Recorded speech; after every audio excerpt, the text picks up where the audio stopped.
Hey everybody, how's everybody doing today? Welcome to my photo chat live stream where we come together as a community and talk about photography. And I guess the Great Vanzini said live in 6 days. Maybe I put the wrong date, but I did mean to go live today, just a little bit later than usual. I normally go live about 3 hours sooner, but I went out with the photo club this morning.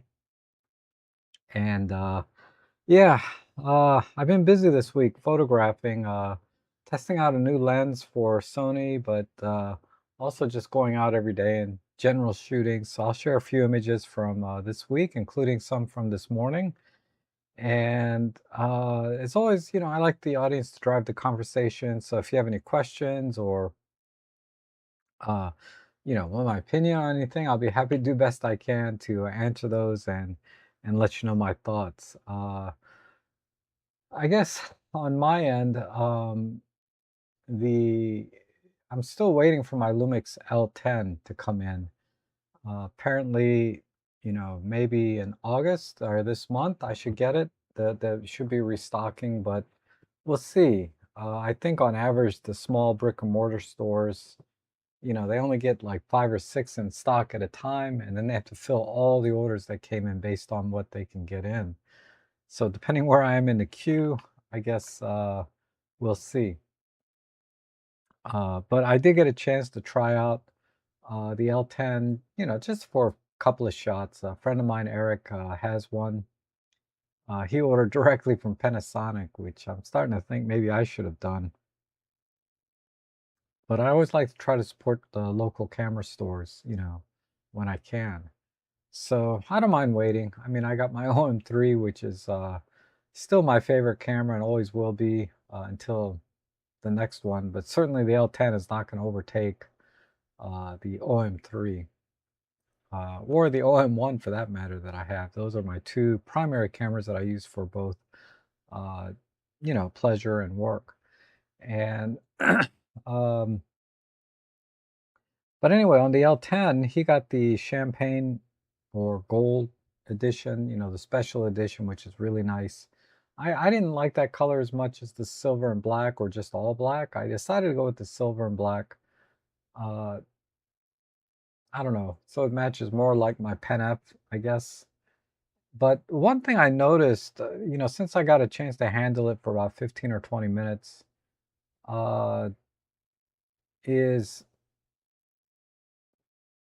it really didn't feel any different than when I carry my LX100 Mark II.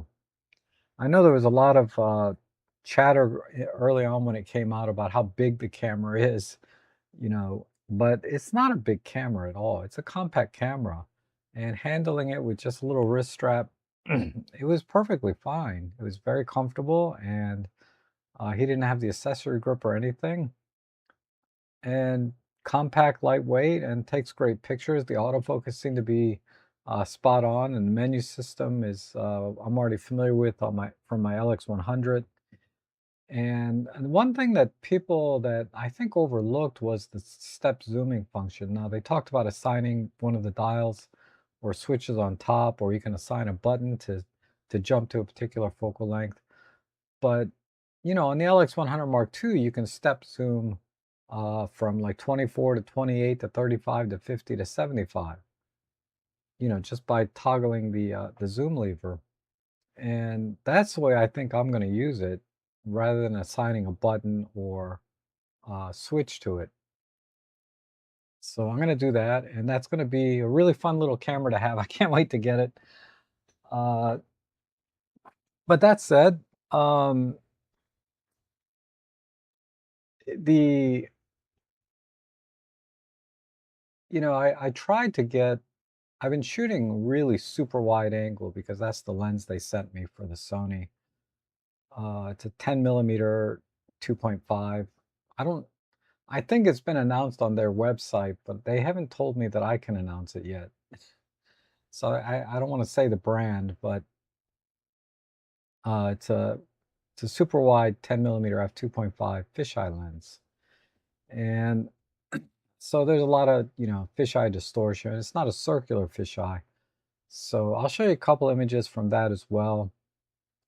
I really enjoy super wide angle photography for doing architecture and landscape. And it's not everybody's forte, right? People don't like the fisheye distortion, uh, but I don't mind it. I think it just gives a little different look than your regular wide angle lens. And that's why I do it, just for creative reasons, is why I use that lens. Or those fisheye lenses, I don't mind them. If they're rectilinear, all the better. I can go either way, but I don't mind the fisheye at all. In fact, I enjoy it just as much as a rectilinear image. And let's see. Um, I also took a couple of more shots with this thing. This is, I think, like I said, Robin Wong did a review on this. It was a Kodak something, this little toy camera. I got the only reason I have this camera because I didn't have any memorabilia for America's 250th birthday. So I said, what better way than to kill two birds with one stone? Get a new camera and uh, get some memorabilia for our anniversary. So I really like it for that. But I would never buy this camera in its native form, like with the Kodak labeling and everything, because it takes awful pictures. And it kept turning on in my pocket while, I just carried it in my front pocket and it just kept turning on by itself. I guess these buttons just touching any of these buttons seem to power it on. But it's a cute little camera. It I don't know. I got it mainly because it said America 250 on it.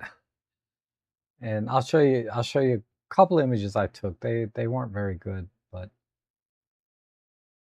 uh and what else has come up? There was something else I wanted to talk about.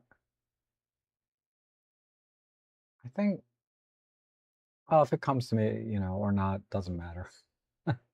But good to see you, the Great Vanzini and Jeff Painter. Always good to see you. Hesse, good to see you. And TQ11T, very good to see you. And Henning, always good to see you. Uh, Hopefully I didn't trip up too many people if I put the wrong date on the live stream. I've been burning the candle at both ends. I've gone out every day. One day I went twice out for a photo walk. I'm so tired. I'm gonna take a long nap after this, let me tell you. And let's see, I guess one other thing that was in the news about an earthquake in Japan has halted production at one of the main semiconductor sites, or not semiconductor, but sensor factories, Sony. And I don't know if it's reopened yet at this point, but I know when I was reading an article yesterday, it was still closed. And I forget which site said they crank out like 4 million sensors a day, and that just kind of blew my mind. I mean, the world is consuming, if that's true, hundreds of millions of camera sensors, every year. Uh, they're not going to be necessarily traditional camera sensors like in our mirrorless cameras. There'd be security cameras, like the Ring door cameras, things like that. But it just was kind of a shocking number to have 4 million up to 4 million per day. But it does tie back into a conversation we had a couple of weeks ago about new sensor technology coming out and how soon are we going to start implementing that into our consumer cameras. I forget what it was. Some new sensor technology that we were looking forward to making it into our consumer cameras. It's already in the DJI, one of the DJI cameras. I forget which one. Maybe the Osmo or the one with the gimbal on it. And so it's already at some level on a consumer level, but by what I meant by this earthquake incident ties in with coming out with new sensors into our consumer cameras is, they could develop a new technology that's, leapfrogs what we currently use with our sensors today. But they need to be able to produce those at a volume and cost to make it consumer friendly. And that could take years, even though the technology is available. It could be years before we see it on our consumer cameras. And this is very true of there's a lot of technology developed for the governments, military, most likely, military applications, but also in scientific research and things like that, where, money's no object. They just want the very best, the very latest, the most uh, advanced technology available to do whatever functions they need to do. But yeah, for our consumer cameras, the big hurdle is volume and cost. And I that's why I'm very leery, or I'm very wary of when I read about new technology that's available in sensors. I'm like, well, that could be 5 years out. We're not going to see that right away. Uh, but yeah, we'll see. Hopefully, in my lifetime, we'll see a nice leap of sensor technology at the consumer level that we can all enjoy. I look forward to that.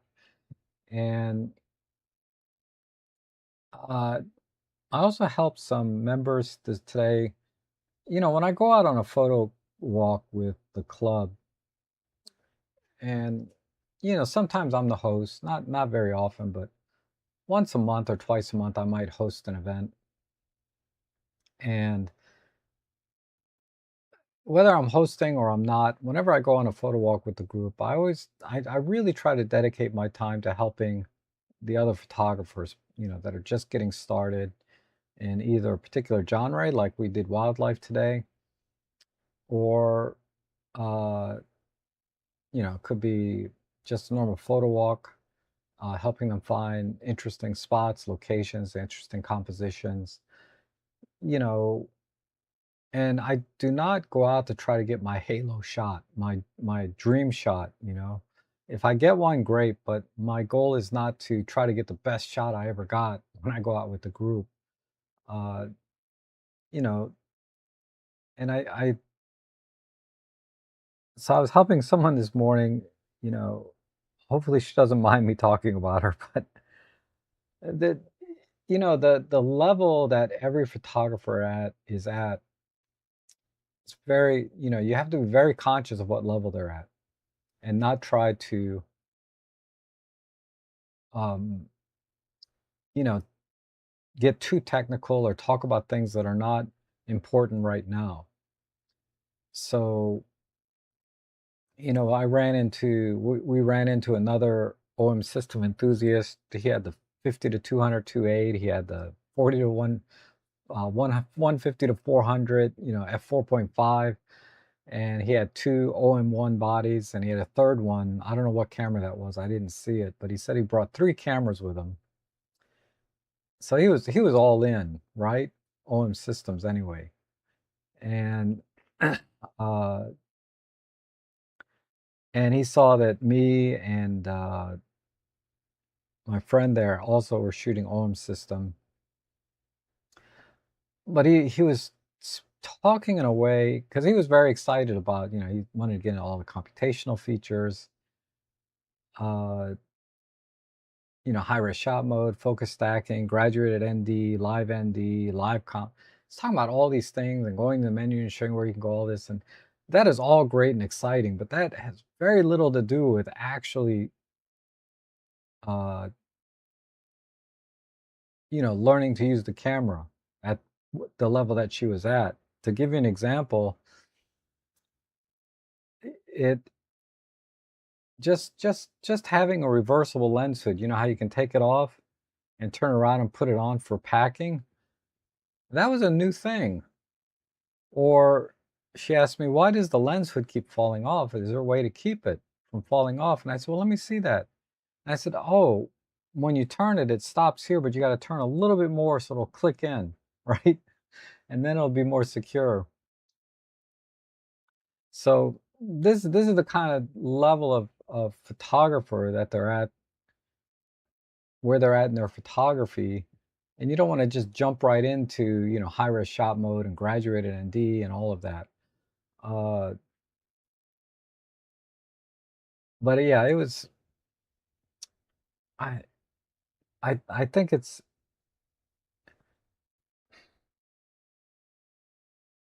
just it you just have to be very conscious of when you're trying to help someone, what level they're at is, I guess, all I'm trying to say. But I did show her how to do pro capture today, and she got her first birds in flight. I mean, not in flight, but taking off from a branch and getting a nice wing spread. She got really a couple of beautiful shots after we did a little practice. So I was really happy to see that. And then another person I ran into, they had a Nikon Z6 III. And, it's a new camera from Nikon, so I assumed it had pre-capture, or what we call pro capture. And it does. I looked it up online, while I was there. I said, yeah, this has pre-capture, but the catch is the Nikon Z6 III only does pre-capture in JPEG. I think HF or HEIF was also an option, which not quite raw, but not bad, right? Uh, but essentially, it only does it in JPEG, which surprised me because on our own system cameras, our Pro Capture is can capture in RAW. So there's always a catch uh, when you start getting into the features of a camera. In this case, on the Z3, it was like, yeah, it has this feature, but yeah, only for JPEG. Uh, which is really no different than, like, we have live ND in our cameras, but it's not a real ND filter, right? You can't use it in video, for example, the live ND feature. So there's a little catch to say, yeah, we have a ND filter built in our cameras, but it's not really ND because you can only use it for photos. Typically, you're going to use it for uh, static objects or, excuse me, waterfalls, things like that. So, get to know your gear. That's the most important thing, is so it gets out of the way and you can concentrate on your photography. And that's why I do these live streams. Is every now and then I'll get a good question. Uh, I mean, they're all good questions, but what I meant was the frequency of questions. I don't get a lot of questions during the streams for whatever reason. But I do these so that, because there's always one little thing, right, that's holding somebody up or they didn't know the camera could do. And I want to get people past the gear itself, learn how to, so they can focus on their photography, because gear talk and photography are really different subjects, right? Photography is about composition, exposure, uh, creativity, things like that. Whereas gear talk is very pragmatic, right? What setting should I use to capture this? What's the setting so that I can do this? Stuff like that. So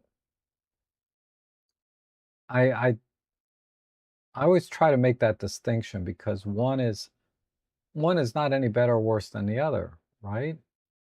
Talking about photography as a craft, and learning how to take better pictures, in terms of the aesthetics and very subjective ways to look at photography, as opposed to the more uh, functional parts of learning to use what the camera is capable of.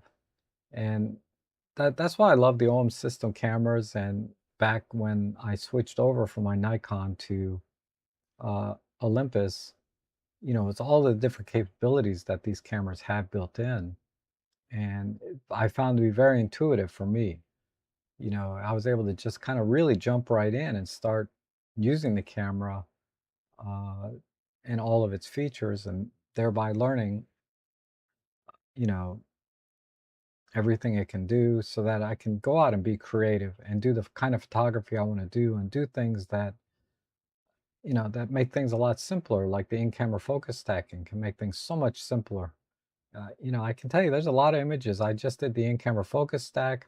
It's JPEG only, speaking of which, and that's fine. The final image, if you get the exposure right, is perfectly fine if you do in-camera stacking. So I think I did see a question here.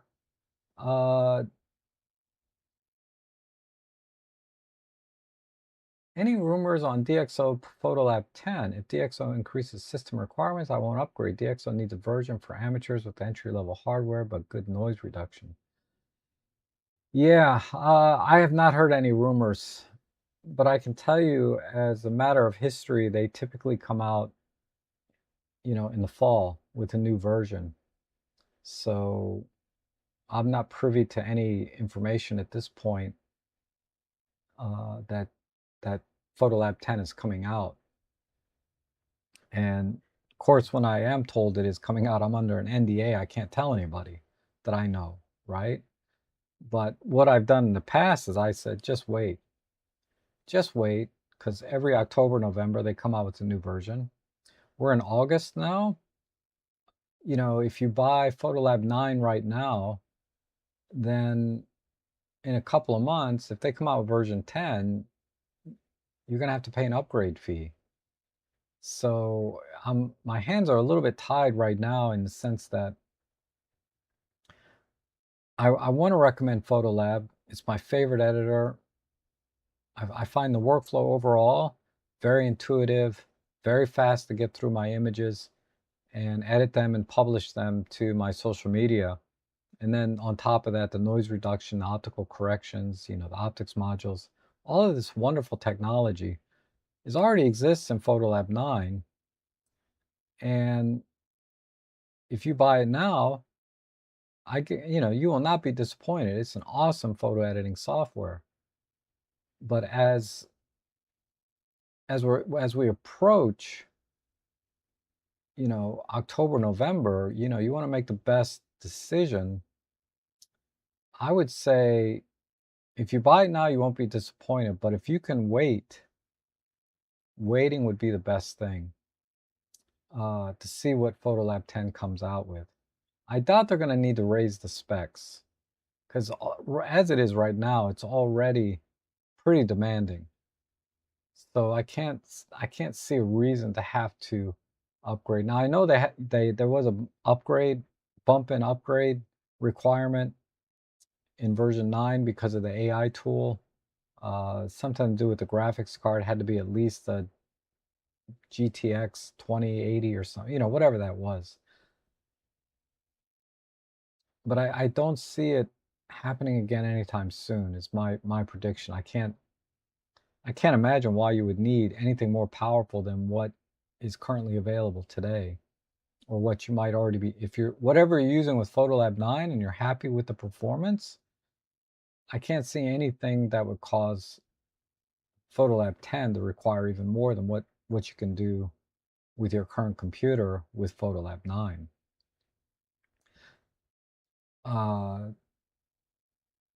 And if you bought Photolab 9 last year when it came out,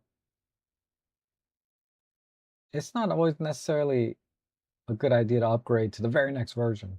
I always like to skip a version when it comes to software or cameras, unless there's something really dramatic.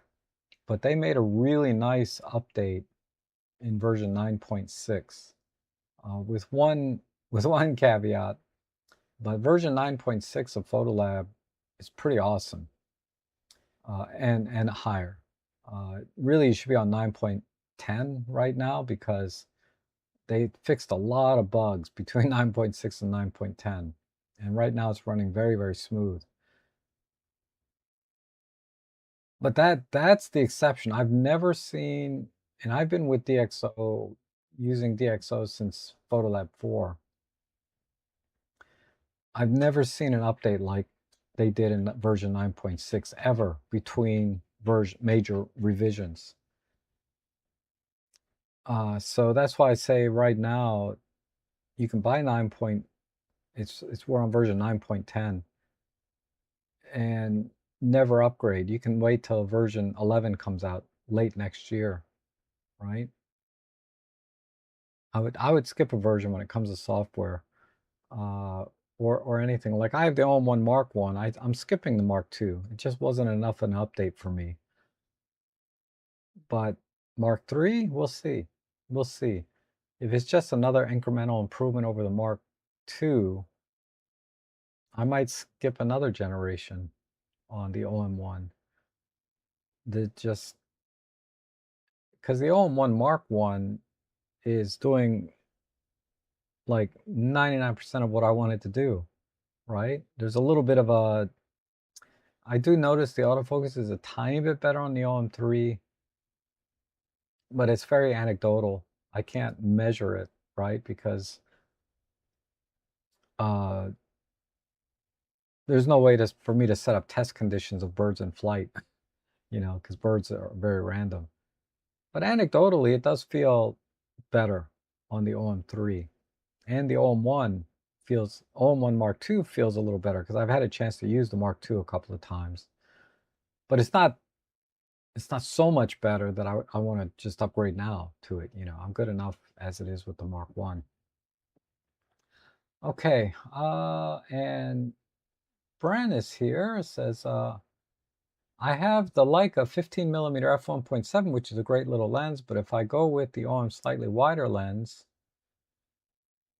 is the 17 1.8 better for street or the 20 f1.4 Pro? The concern is in the size weight. No, the 15 1.7 is an awesome lens. Excellent contrast, excellent sharpness across the frame. It's a lens that I want, but I have the 17 1.8. And as good as the 17 1.8 is, I mean, I'm not disappointed in any way with the 1.8, but it's not as good as, say, the 25, or certainly not anywhere near as good as the 21.4. The 21.4, being a pro lens, is going to be optically superior to the Leica 15mm. In theory, I can't say firsthand if that's the case, but I don't see any reason to go to the 17 or the 20 if you have the 15 now. I mean, the 20 will give you a significantly tighter field of view, and a lot of people like that particular field of view over, say, a 15. But if you're happy with the 15mm field of view, what you can get in the frame, I don't see a reason to get the 17 or the 20. Now if you just want a tighter field of view, I would skip the 17 and go right to the 20mm 1.4. The size weight of the 20mm is not bad, but it is significantly bigger and heavier than, especially your 15, and it's bigger and heavier than the 17. So if size weight is your main concern, you have the perfect lens, because that lens is relatively compact, lightweight, it's well made, and extremely high optical, high level quality optics that I would say is probably on par with the 20mm f1.4, where you would have to pixel peep or put it under conditions where you can see the difference. And it would probably be a very rare condition where the 15 and the 20, you'll see a significant difference. I would say probably 99.9% of the time, the 15 and the 20 are going to be indistinguishable in terms of optical quality. So the only thing I can say, and again, I can't say this firsthand, is when I use my Panasonic lenses on my Olympus or OM system bodies, I do notice the autofocus in video is just a tiny bit slower. It's not quite as fast. And that can be a significant thing, it could be a minor thing, but I have noticed that the Panasonic lenses are not quite as quick. But I haven't used the 15. I'm talking about like my 25mm f1.7, which is basically a budget prime. So I don't have the most experience with Panasonic lenses. I'm trying to think. I also have the 12 to 32 pancake lens, again, a budget lens, kit lens. And that has the same similar type of performance in video that I've seen with my other lens. But yes, if size weight is a concern, the 15 is pretty awesome. It's really, it's a lens on my short list. If I didn't already have a 17, I would definitely get that. If I had to do it over again, I would buy the 17, I would buy the 15 millimeter over the 17 in a heartbeat. And the 20 millimeters never been in my radar. Number one, because of the size weight, it is significantly larger. But I also like the 25 1.4 from Panasonic. I really like the way that lens renders. It's not quite as optically perfect as other lenses, but it still has a lot of, not that the image quality is bad, but the image quality I would say has character, which I really like.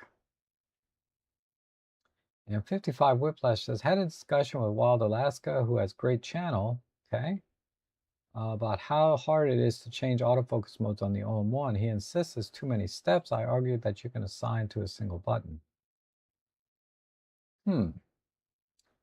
So by changing autofocus modes, I assume you mean like from single AF to continuous autofocus. I've never tried to assign this single button. I typically create custom modes that have different autofocus modes, which is effectively the same thing as assigning it to a single button. But when I'm switching, I rarely switch between focus modes. I'm almost 99% of the time in continuous autofocus. Because the continuous autofocus works so well on the OM1, the OM3. I'm not saying there isn't a need for single autofocus, but it's, if my camera didn't have single autofocus, I wouldn't miss it. But he's right in that if you don't want to assign a custom mode, there isn't really a quick way to switch focusing modes. You have to, the quickest way is just go into the super control panel and change it there. I wonder, I've never tried to switch focus modes on my other cameras if they have a faster way. Because I have a Fuji, a Sony, a Canon, but I don't use those cameras enough to get a feel for, like, I never bothered to really program custom modes in those cameras, so I just don't use them enough. So I wonder what camera system he's comparing it to that makes it easy to switch between focusing modes. Because as it is now,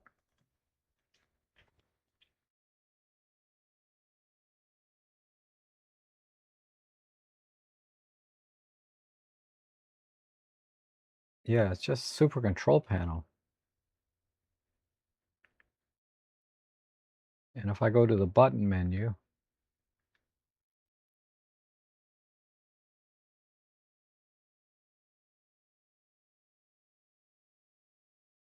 I can assign manual focus to a button, but I can't directly assign focusing mode.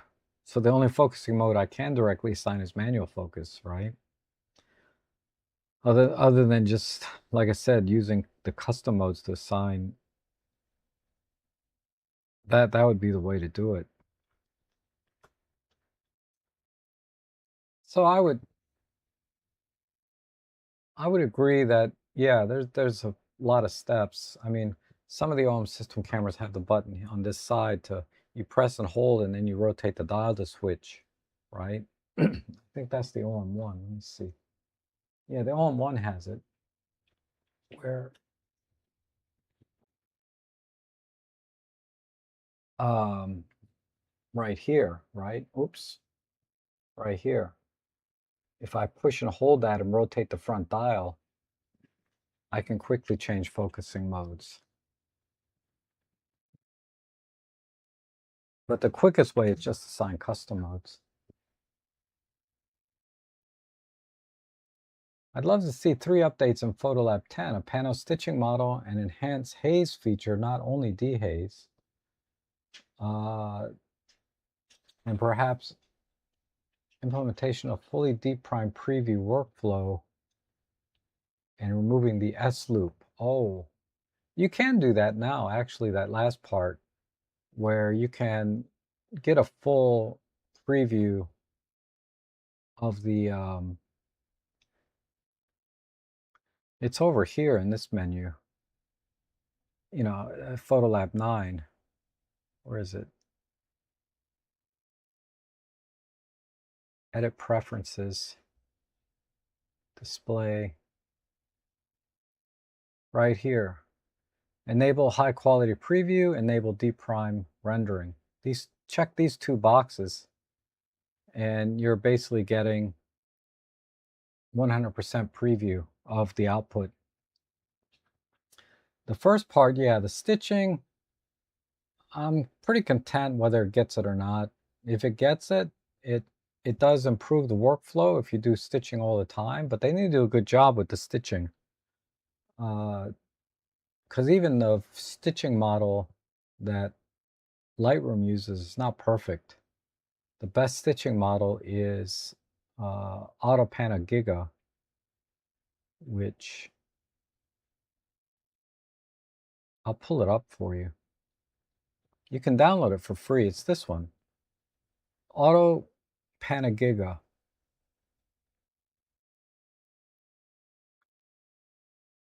This is completely free. If you Google it, you'll find it very quickly. And you download it. They have it for Mac and PC.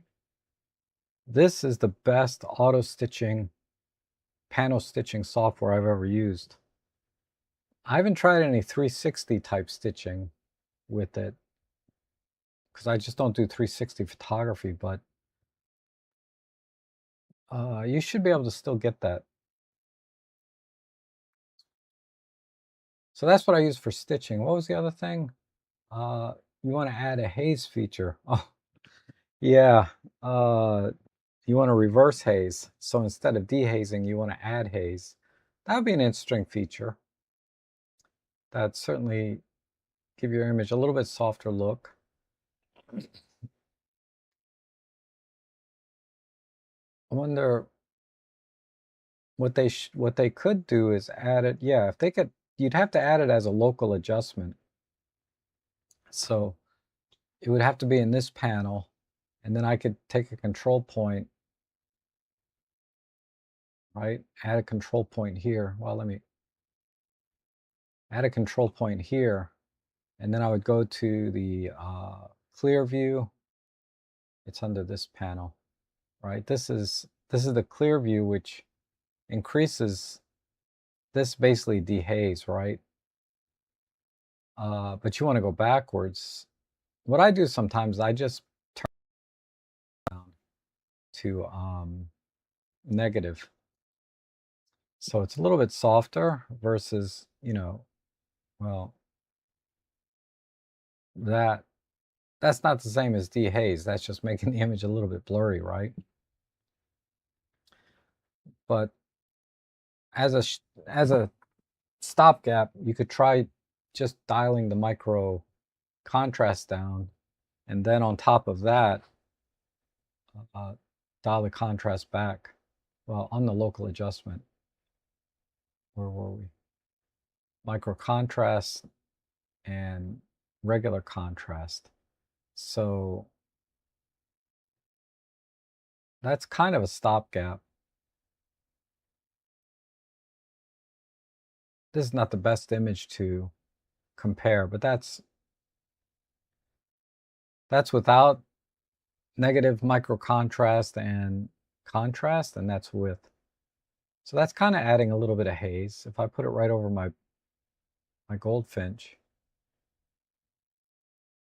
But I know exactly what you're talking about. Dehaze, negative dehaze, or adding haze is really soft, right? Because you'd have to add a little bit of softening. Let me see. So if I do this, I got negative, negative, and I turn the sharpening all the way back. And maybe add one notch of blur.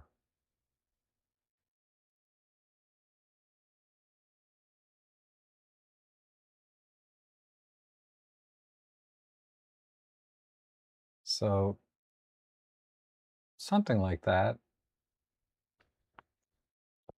But it's not the same. What would be my wishes? My wish is to add the white balance sliders to the RGB images like JPEGs and TIFFs. Because right now all we can control white balance is globally on, and this should just be a regular update. It shouldn't have to go to a whole new version to do this.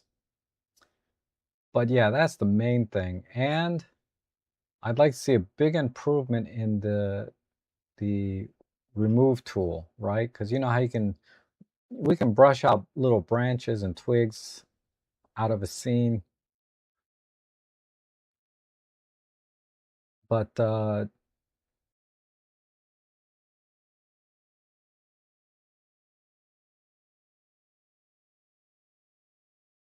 okay, sorry about that. Hopefully I'm back and live now. But we were talking about what I wanted to see, and I was trying to say that I'd like to see the two sliders for white balance, the tint and Kelvin sliders for JPEGs and TIFF. And I want them to be available in the local adjustments. So if I had a control point to, if I'm using a control point to make an adjustment, I want it to be able to adjust the white point sliders, the white balance sliders. Right now they get grayed out. So that's the problem. And I'm sorry about the system going down. I had to reboot the computer.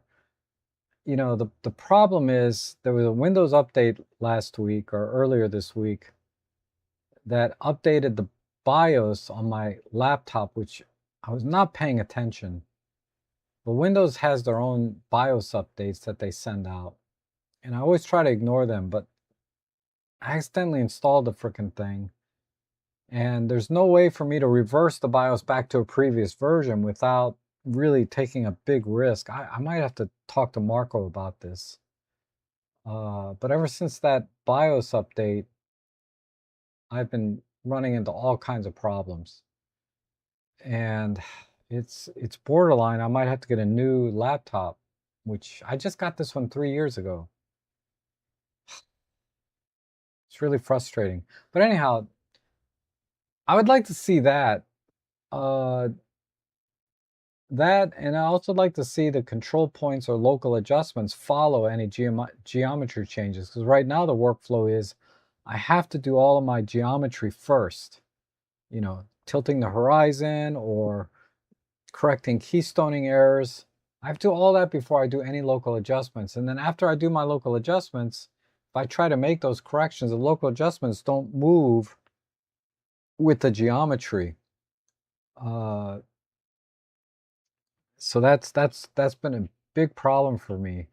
These are all things that I think really shouldn't require a whole new version. They should be able to just go 9.11 because we're on 9.10 right now. Go to 9.11 and fix these little things. As far as major revisions, yeah, panel stitching would be nice if they can do a good job.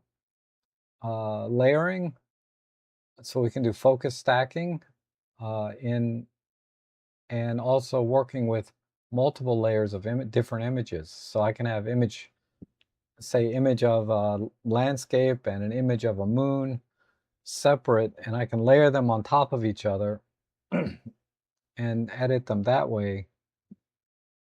But right now, as it is, you can only work with one image at a time. So I'd like to be able to have layering so that I could work with multiple images on top of each other. So I can do, I don't necessarily want to do like a fake, take a moonshot and put it over something. I'm not that creative in that respect. I'm not trying to do creative work, but in real world use, I much prefer to do layering, to do exposure blending, rather than just using the default HDR things. Like Nik Collection is a great HDR tool, but it's still not as good as, or doesn't give you as much control as exposure blending yourself by layering images. So layering is a big deal. And once they can introduce layering into Photolab, that opens up a whole lot of other capabilities that they can add on along the way, not the least of which is focus stacking, right? Okay, so that's the main update I would like to see. Okay, and then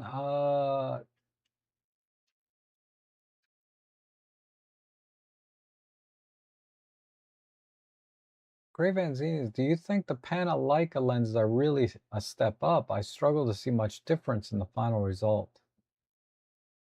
It depends on the lens, right? And the price point. So, for example, the 45 1.2 OM system lens versus the 42.5 1.2 Pana-Leica lens. There's no difference, in my opinion. I think they're both excellent lenses. Uh,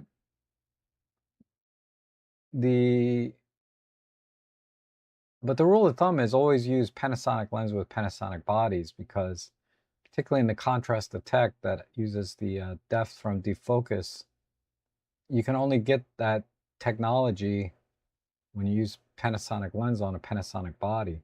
When you use a Panasonic lens on an Olympus body, you lose that contrast detect capability, the depth from defocus. So that may be why the lens is a little bit slower on Panasonic cameras. But, and I'm just guessing. But yeah, there's no difference. I think Panasonic has done an excellent job with the 15 millimeter, the 100 to 400, and their 200 2.8. They have some excellent lenses that are very different than what's available on OM Systems lens lineup. So I wouldn't say there's anything in particular better, but they have some options, right? And I can tell you that the 12 to 32 kit lens is sharper than the 14 to 42 kit lens from OM Systems or Olympus. And the way I tested for that was, I took high-res shot mode images with both lenses, and the 12 to 32 just resolved just a little bit more. But you have to pixel peep down to like 500% to see the difference in that particular case. So yeah, I wouldn't say they're any better really, but they have some standout examples. Definitely you can see a difference between the 15 millimeter 1.7 versus the 17 millimeter 1.8. If you shoot them both wide open, the 15 is definitely sharper, more contrasty, edge to edge sharpness, everything. It's just a better lens in every way optically. Okay, and then Buttersgate says that thanks for the later start time. I'm using Photolab 8. I'm planning to upgrade this coming Black Friday to the latest version. Would this be a good choice or should I wait? Ooh, that's a good question. The main difference between 8 and 9 is the AI selection tool for doing local adjustments. So if I want to select the background, I want to select the subject, I can tell you it does really speed up the workflow, and it was a substantial update over Photolab 8 if you like to use AI selection tools. But as I said before, we're very close to the time frame when they go to the next version. So I would wait. I wouldn't get Photolab 9 right now. I would wait till Photolab 10 comes out, which could be in the next 2-3 months. That's what I would do. There's, I would not update right now unless your workflow really is going to require using those AI selection tools. And if you're in a very high production, fast workflow pace, it'll pay for itself in time that you save selecting things. But if you're just an enthusiast, like myself, when it comes to editing, then yeah, I would wait till Photolab 10 comes out. I wouldn't get Photolab 9 right now. And Whiplash says, I use a custom mode to go all focus points to single for harder to see birds on a stick rather than use, instead of birds in flight, I used a custom mode to go from all focus points to single. Oh, this is back from the other question about quickly changing. So he's using a Z9, okay.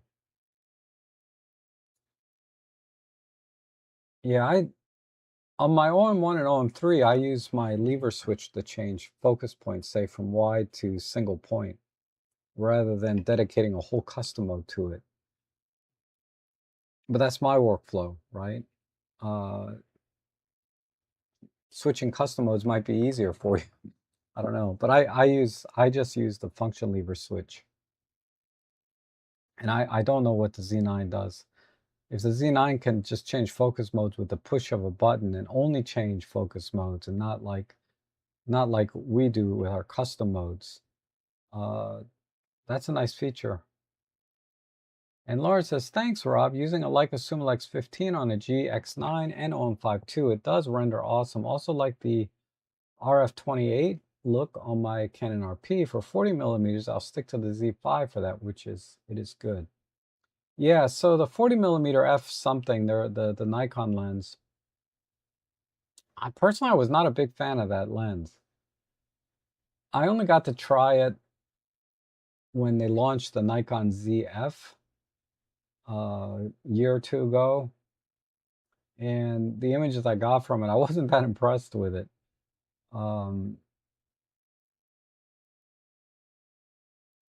But yeah, the 15 on a GX9 and OM5 is an awesome combination. On the Canon, I'm looking at the 16 millimeter 2.8. I really like that field of view.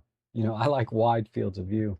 The 28, I'm kind of covered. I have the kit lens, the 24 to 105, f4 to 7.1. So I kind of got 28 millimeters covered on my Canon. I get it, the f-stop is a lot higher, but I don't worry about noise quite as much as I used to.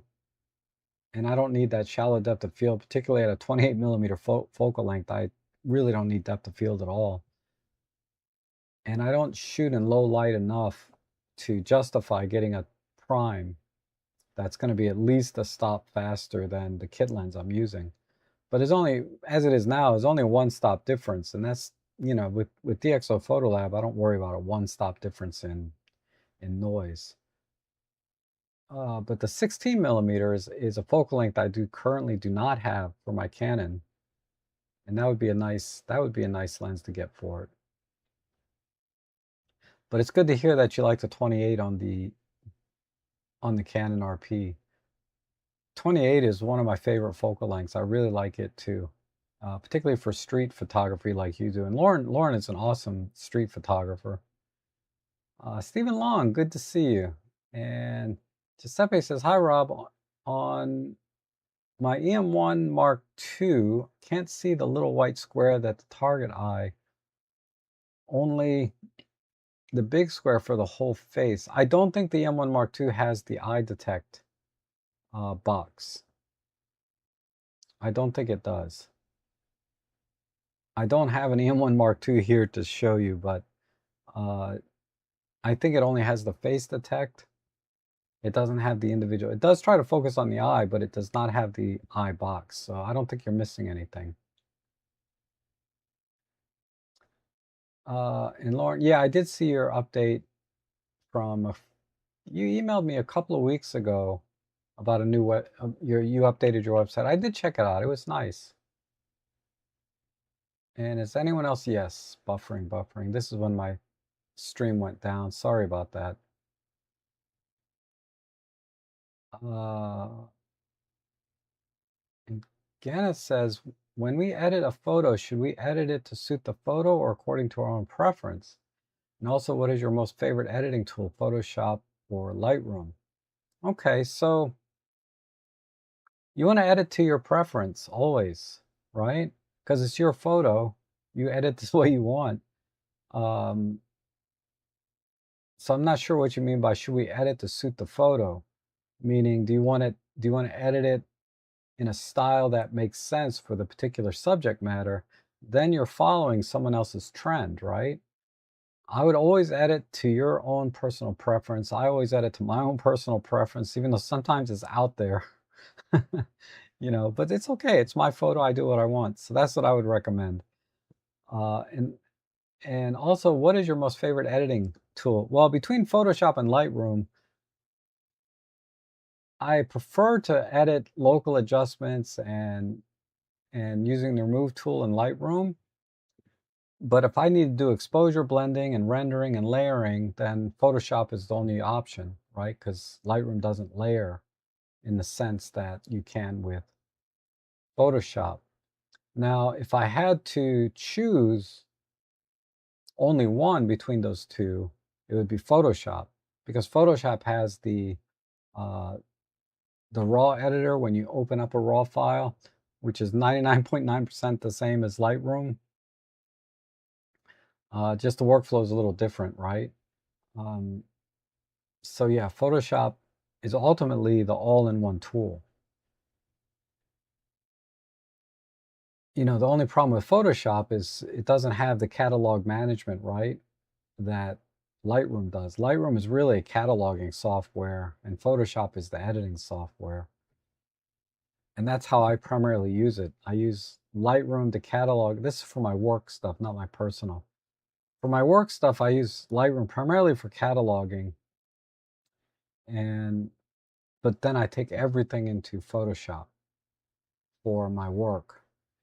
Now, for my everything else that I do in my work, and in my work, I do like commercial uh, photography, right? Office buildings, office spaces. I do the occasional residential, but I have to do a lot of exposure blending. I have to do a lot of optical, keystoning corrections, and layering, and also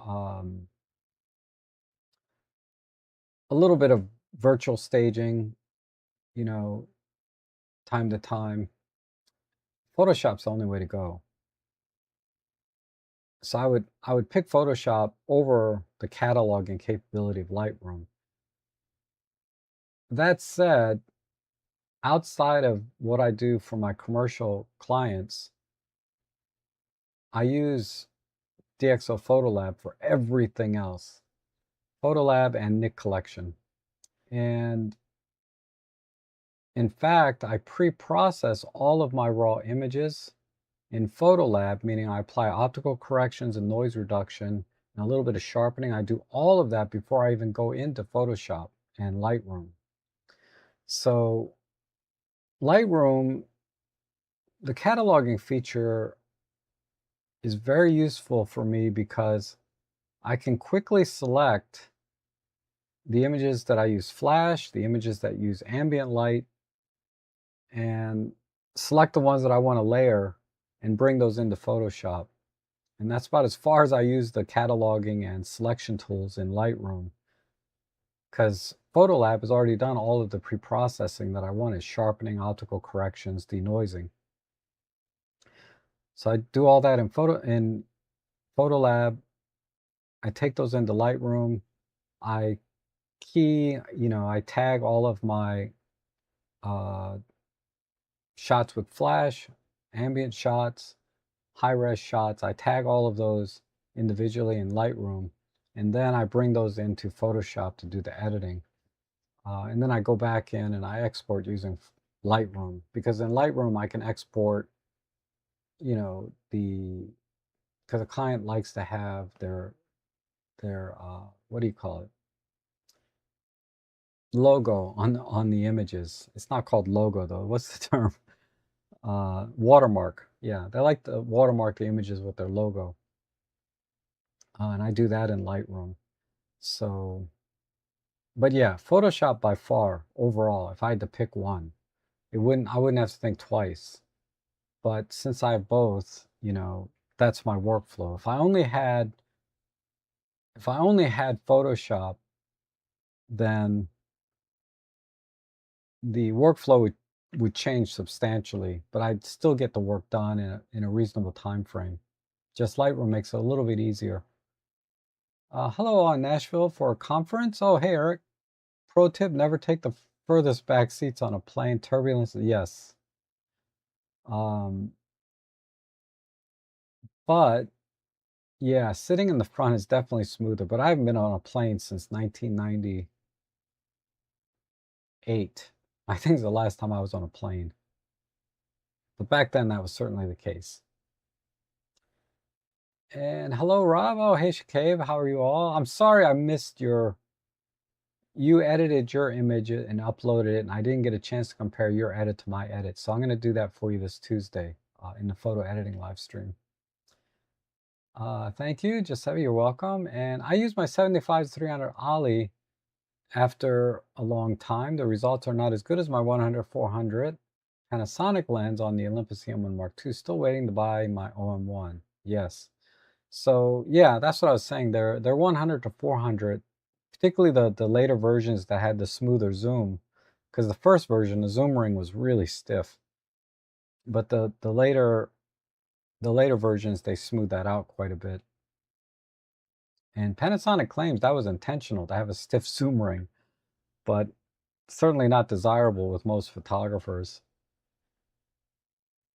And the Gravis says, interesting, thanks. And all right, so I think I got all the questions. Let me just double check.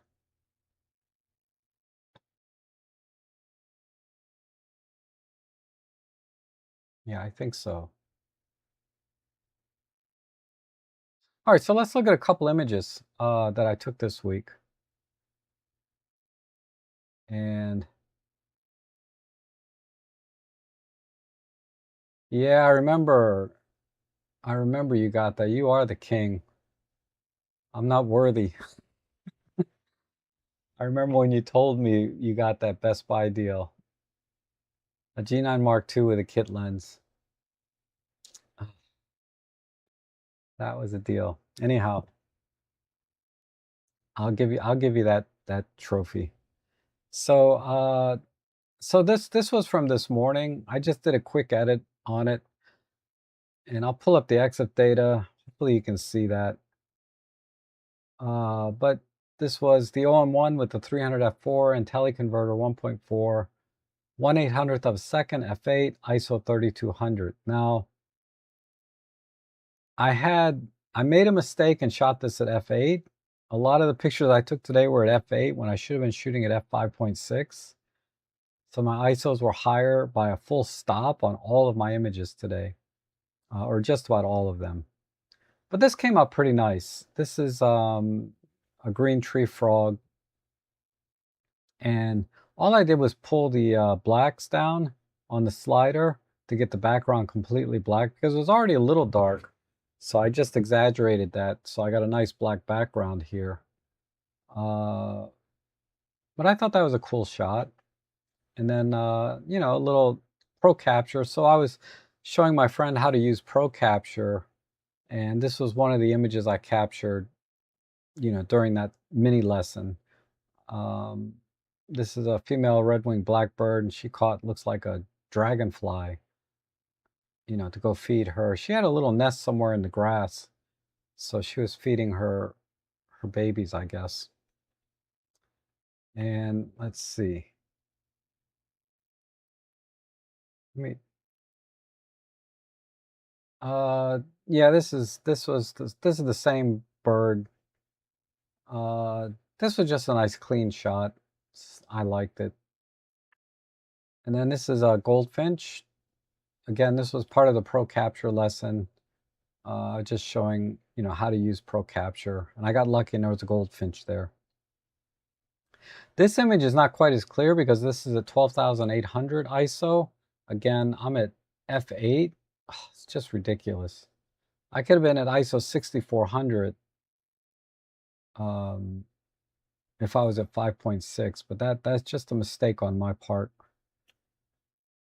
And this bird here, was a pileated woodpecker, was really high up on a tree.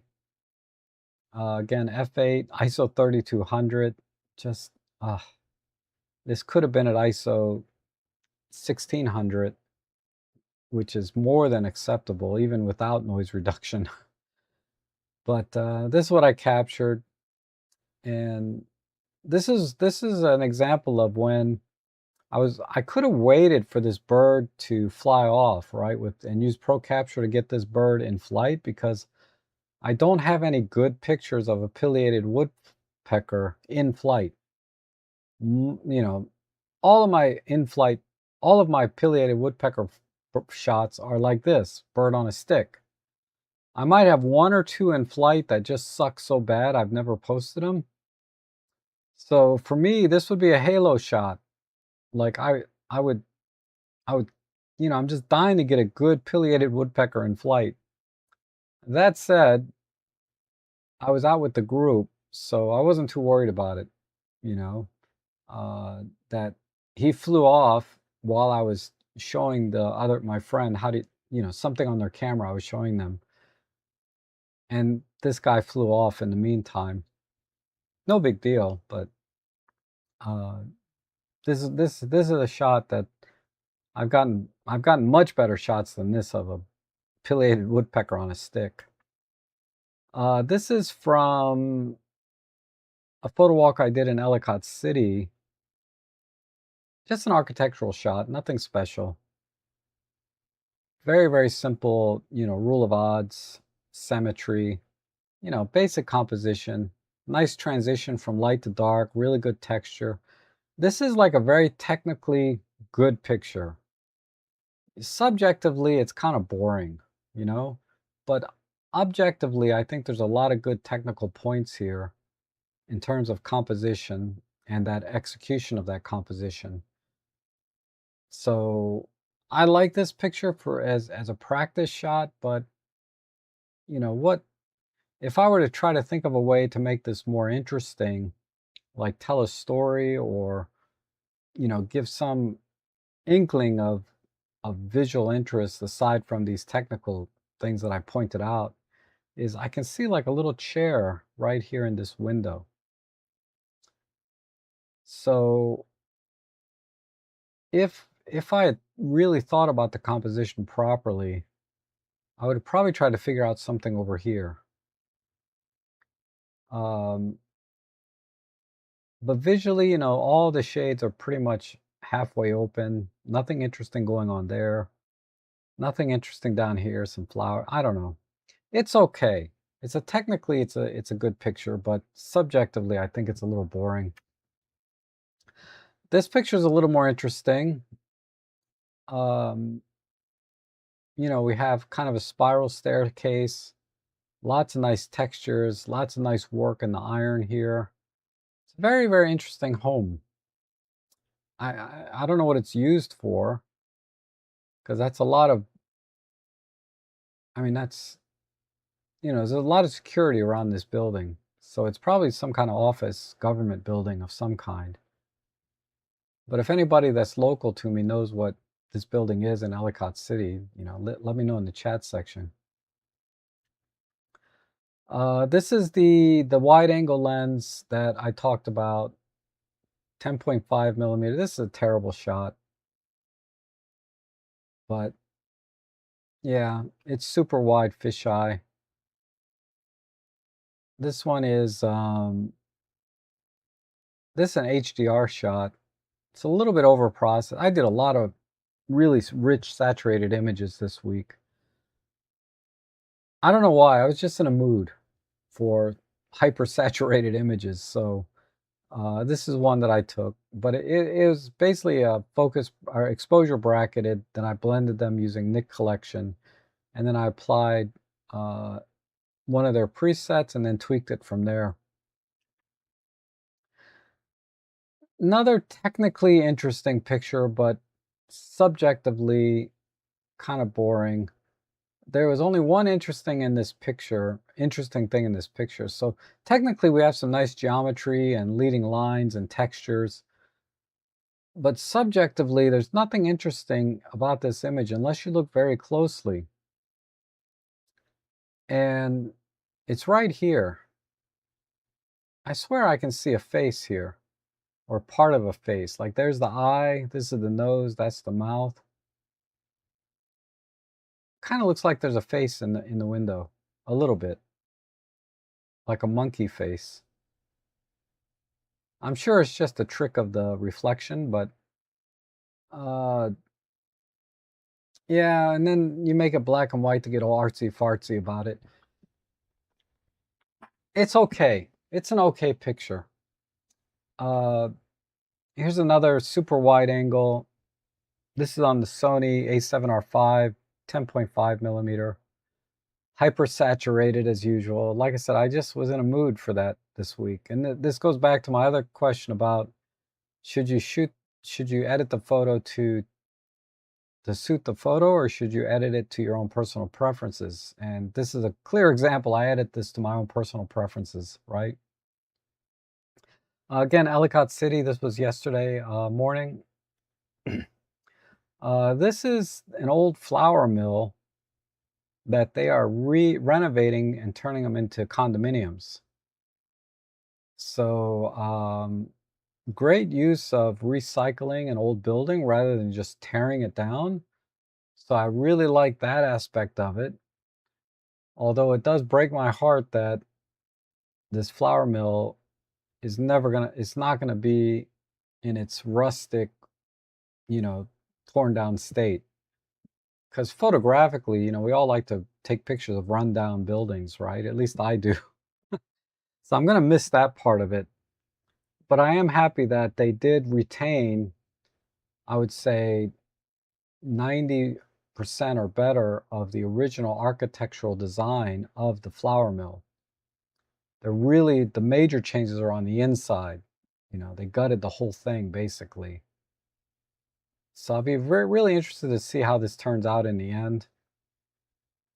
But they're doing a lot of work on this. Uh, this looks like a prison for whatever reason. I don't know. And I did an old school HDR on this one, so it's very, very gritty. But I like it. This is one of my favorite images. So hyper saturated, hyper gritty, very old school HDR. I know this is totally out of fashion now, but time to time I like to do it for my own enjoyment, right? I like this picture. Doesn't matter if nobody else likes it. If nobody else likes it because it's a hyper old school HDR, that's okay. You don't have to do it, but I like it time to time. And let's see, this was a reflection shot that I, showed a lot of other people, to get this shot. But this was my example of it. Again, hyper saturated HDR.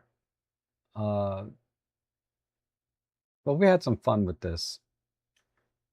And then this is again the Sony super wide angle. Nothing special here. Another HDR, hyper saturated. It's not hyper gritty. I tried to keep the sharpening and everything more realistic, but the saturation from the preset is pretty strong. I did back it off a little bit. What else is in here? I really like this shot. This is also an HDR shot, but I did back off the hypersaturation a bit.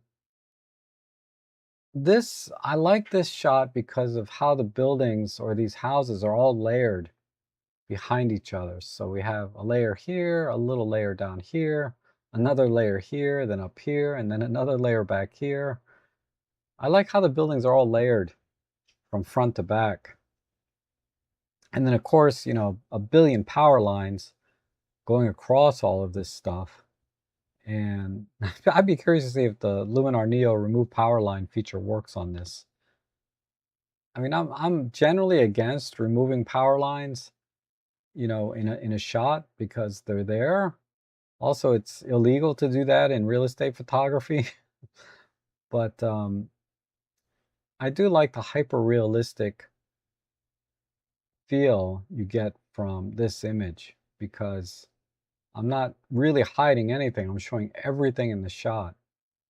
And this is about a 90% crop. I did crop out the left side a little bit because there was a telephone pole that I didn't want in the scene right along the edge here. So I cropped in a little bit on the left side to get rid of that telephone pole because it was kind of breaking up the layering that I was getting by having the telephone pole here on the left side.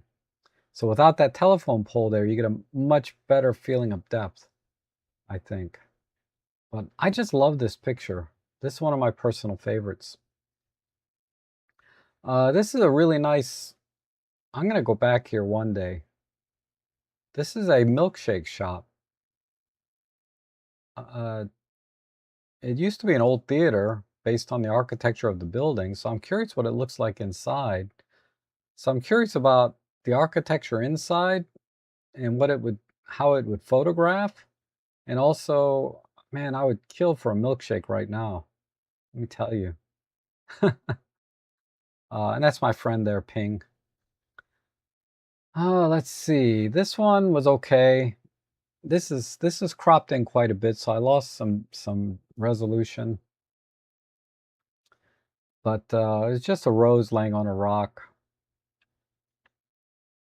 This is a HDR hyper HDR where I made it kind of gritty, high contrast, a lot of saturation, very strong green and gold. But this, you know, what I liked about this was the power line shadows here. That's what these streaks are. These are shadows from the power lines that we just saw on the other picture. And this house here, or office, I think it's an office, has been under construction for years.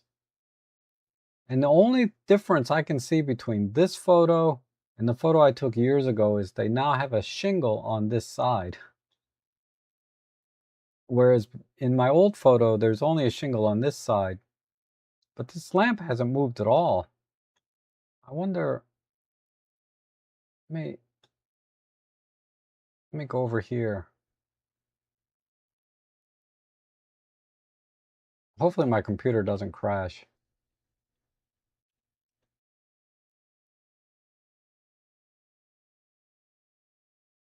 Let's see. I have that photo. Here's the mill before the renovations.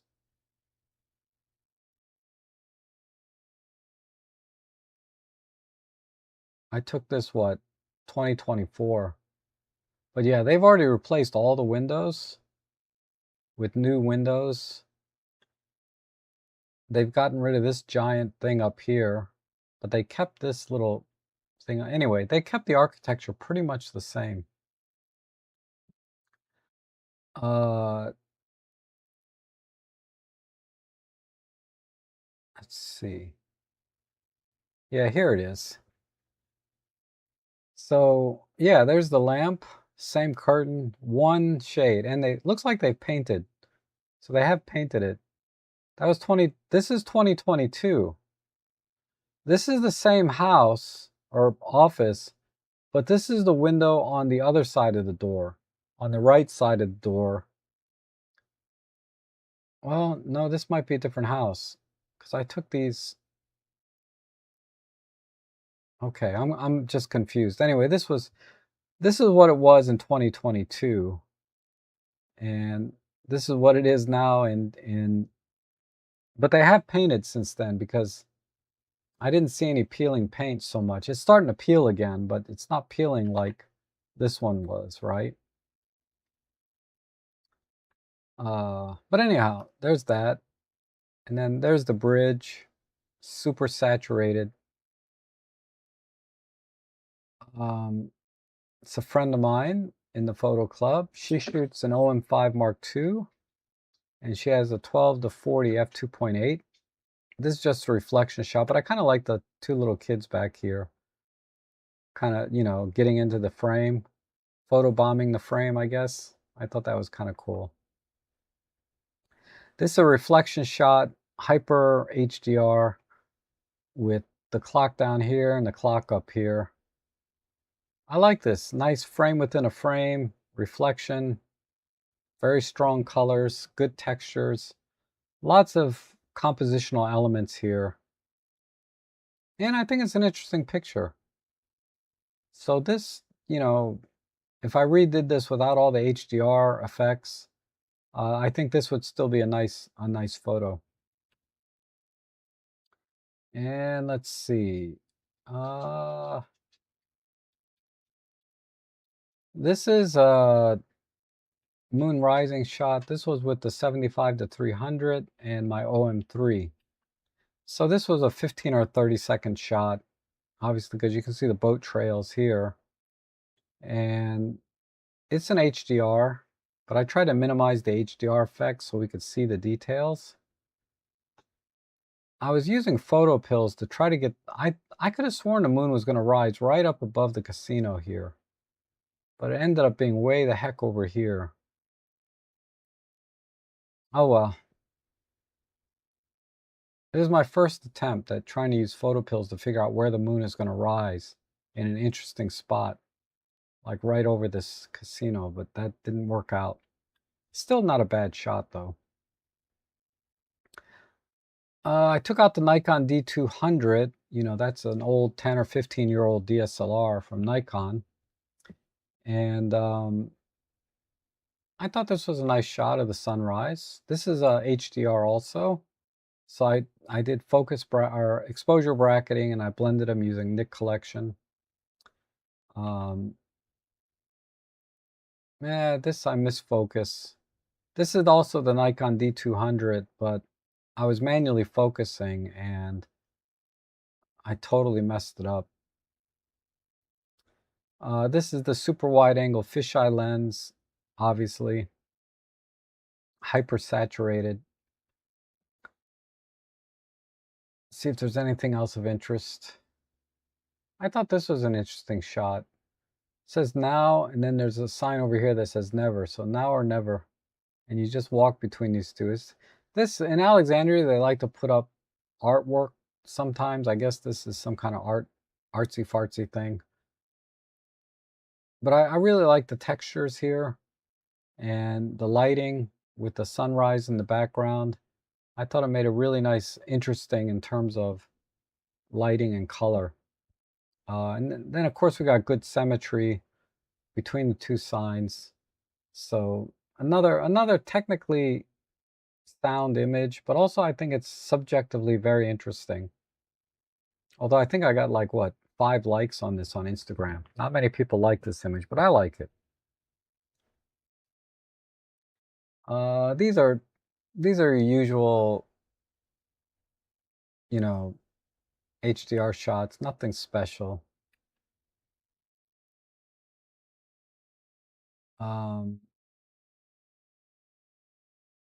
This shot is pretty good. I need to redo this one a little bit.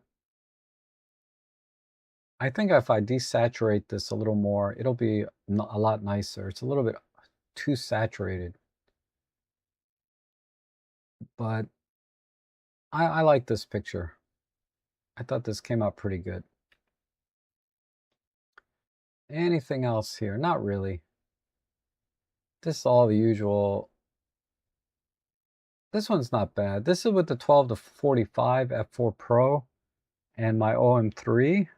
This is a single shot, if I recall. It's not an HDR. It's just a long exposure, as you can tell from this boat light trail here from the boats. And I applied the same, it's not an HDR, but I applied HDR processing to it a little bit for the color. I like that one preset. It gives me really rich saturated colors. But obviously this is a little bit later on in the scene where the moon was down here, but now it's up here. but it's really pretty in Alexandria at night. So that really about sums it up. I think, yeah, that's those are my images from this week, more or less. There's one here from Great Falls. Uh, this one. This is a hyper HDR shot again. I kind of over processed it. I don't know, for whatever reason, like I said, time to time I like to do this. I know a lot of people hate this kind of shot, but I just like to do it sometimes. Okay. Uh Giuseppe, gotta go. All right. Thanks for dropping in when you can. And I like the steps up the old house shot. Yep. Thank you. And Adam says, hey, Mr. Trek. And Trekkers greetings from Central Illinois, editing vacation pictures from out west and listening. Thought you took a day off, Rob. Glad to see you're now my friend. Oh, good, good. Yeah, that was a mistake on my part when I posted the live stream. For whatever reason, I put next week instead of today. And I love the old house shot. Love the layers. Yeah, I love that, right? The layers in that one shot. That's when I first looked at it, I wasn't sure, but I really, where did the photo go? Oh, here. This one, I really like this shot.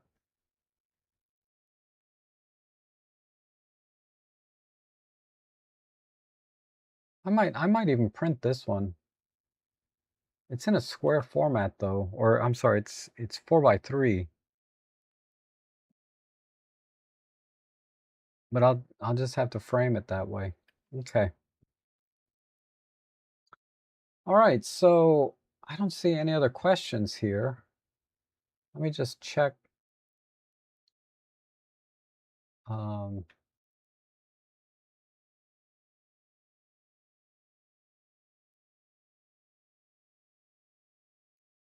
Let me check my stream.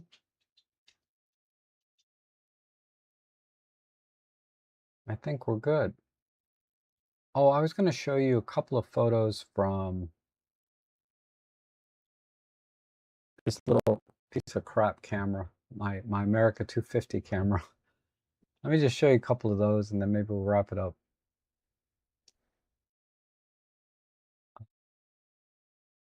They were in Ellicott City. Let me sort by JPEG.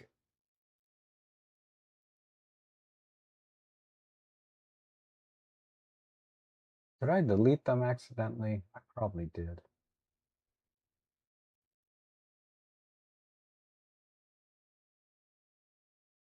JPEG, JPEG.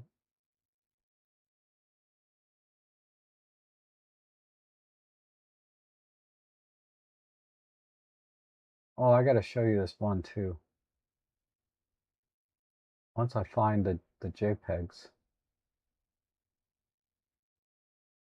How come they're not here? I might have deleted them. I did some culling this morning before I went on the photo walk. Oh, here they are. So here is one of the shots from straight, this is a straight out of camera shot from this camera. And this another one. This was not an accident. I actually tried to frame this and get a decent shot, but man, it just came out awful. I can't even compose with this camera. And then let's see. Oh, that's another friend of mine. And there's my other friend there. This is without the reflection, but she's an OM5 shooter. Oh, no. Yeah, that's it. I only took these 4 shots with it. So, pretty cool. But you can see how bad those pictures are, quality wise. And subjectively, they kind of suck. They're not very good pictures, except of my one friend. She has a really nice smile. Um, so there's that. Okay. Is there a video in here? What is this video of? Oh, no, sometimes I hit the record button by accident when I'm trying to hit a function that I want. And then I'll get like a 1 or 2 second video clip. Okay, so let me show you this one sign. This sign, this was in the bathroom. They always have funny signs in the bathroom, don't they?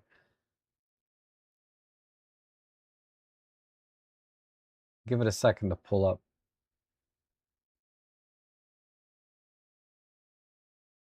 So these are the toilet rules. So this sign was in the bathroom. Is kind of a unisex bathroom. It didn't matter. So it said, toilet rules. If you lift it up, put it down. If it runs out, replace it. If you miss it, wipe it. If you're finished, flush it. If it smells, spray it. I thought that was really cute. And it says, ladies, please remain seated for the whole performance. Gentlemen, stand closer. It may be shorter than you think. I was like, oh, that's cruel. That's cruel. But that was a great sign. There's a lot of fun signs sometimes when you go on a photo walk. So we'll call it here. I want to thank everyone for joining me today, and thank you to all of those that support my channel. Through donations and becoming a member, things like that. Using my affiliate links to buy stuff off Amazon. It helps me out so much every month because the YouTube in of itself is just pays so little. And it makes a big difference when you make donations and use my affiliate links. And I want to thank everyone for supporting me all these years. I really appreciate it. So last words, I should be back on Tuesday for another shopping stream. And Fridays, I do my photo editing streams with Photolab. And most important, you guys have a great day. Try to do that every day, and you'll have a good life. Eat healthy and exercise. I want us to all be together for a long, long time. Thank you again so much for watching, and I hope to see everyone again soon.